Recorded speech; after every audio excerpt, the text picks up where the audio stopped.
પાણી પુરવઠા મંત્રી કુંવરજીભાઈ બાવળિયાએ સુરેન્દ્રનગર જિલ્લાના સબોરી ડેમની મુલાકાત લીધી।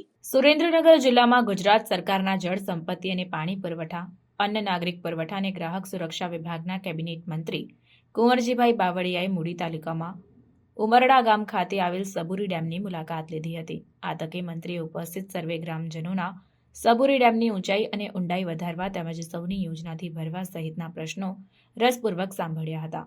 ઉમરડા ગામ સહિતના આસપાસના ખેડૂતો સબોરી ડેમ થકી પિયત લઈ રહ્યા છે। જો ડેમને સૌની યોજનાથી ભરવામાં આવે તો ખેડૂતોને સિંચાઈનો સારો લાભ મળી શકે। મંત્રીએ પણ શક્ય તમામ પ્રયત્નો કરવામાં આવશે તેવો ભાવ વ્યક્ત કર્યો હતો। આ પ્રસંગે ઉપસ્થિત ગ્રામજનો દ્વારા મંત્રીનું શાલ અર્પણ કરી સ્વાગત કરવામાં આવ્યું હતું। મુલાકાત દરમિયાન મંત્રીએ ડેમ સાઇટની પણ મુલાકાત કરી જાત નિરીક્ષણ કર્યું હતું તેમજ સંલગ્ન અધિકારીઓને જરૂરી સૂચનો અને માર્ગદર્શન આપ્યા હતા। મંત્રીની આ મુલાકાતમાં ચોટીલા પ્રાંત અધિકારી કલ્પેશકુમાર શર્મા, મૂડી મામલતદાર આર.એમ. પટેલ સહિત સ્થાનિક આગેવાનો તેમજ પાણી પુરવઠા અને સિંચાઈ સંબંધિત વિભાગના અધિકારીઓ અને કર્મચારીઓ ઉપસ્થિત રહ્યા હતા।